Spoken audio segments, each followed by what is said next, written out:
नमस्कार, मी सुमित्रा दगडू आटपळकर, जिल्हा परिषद केंद्रीय प्राथमिक शाळा सारोळा, तालुका धाराशिव या ठिकाणी सध्या कार्यरत आहे। 4 महिन्यापूर्वी मी जिल्हा परिषद प्राथमिक शाळा कौडगाव, तालुका धाराशिव, जिल्हा धाराशिव या शाळेमध्ये प्राथमिक शिक्षिका या पदावर कार्यरत होते। मी कौडगाव या शाळेमध्ये जवळजवळ 7 वर्ष काम केलं आणि या शाळेमध्ये मी 2 वर्षापूर्वी सलाम मुंबई फाउंडेशन अंतर्गत तंबाखू मुक्ती हा उपक्रम मी माझ्या 5 विद्यार्थ्यांसहित राबवला।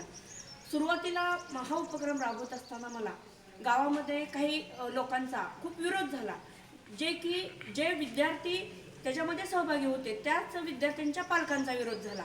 का विरोध झाला तर ते सांगत होते की कारण ते विद्यार्थ्यांचे पालक स्वतः व्यसन करत होते, तंबाखू असेल, दारू असेल, काही गुटखा असेल, या ते विद्यार्थ्यांचे पालक व्यसन करत असल्यामुळे काहीतरी त्यांना त्या विद्यार्थ्यांच्या पालकांना वाटत होतं की आपलीच मुलं आपल्याला या प्रबोधनाबद्दल सांगणार आहेत, मग आपण जर तंबाखू खात असेल किंवा गुटखा खात असेल तर आपण विद्यार्थ्यांना काय सांगणार, आपल्या मुलांना आपण या गोष्टीबद्दल काय सांगणार। त्याच्यामुळं त्यांनी त्या विद्यार्थ्यांच्या पालकांनी स्वतःपासून सुरुवात केली आणि त्या विद्यार्थ्यांच्या पालकांचा उपयोग आम्हाला गावातील इतर पालकांना प्रबोधन करण्यासाठी खूप चांगल्या पद्धतीने झाला।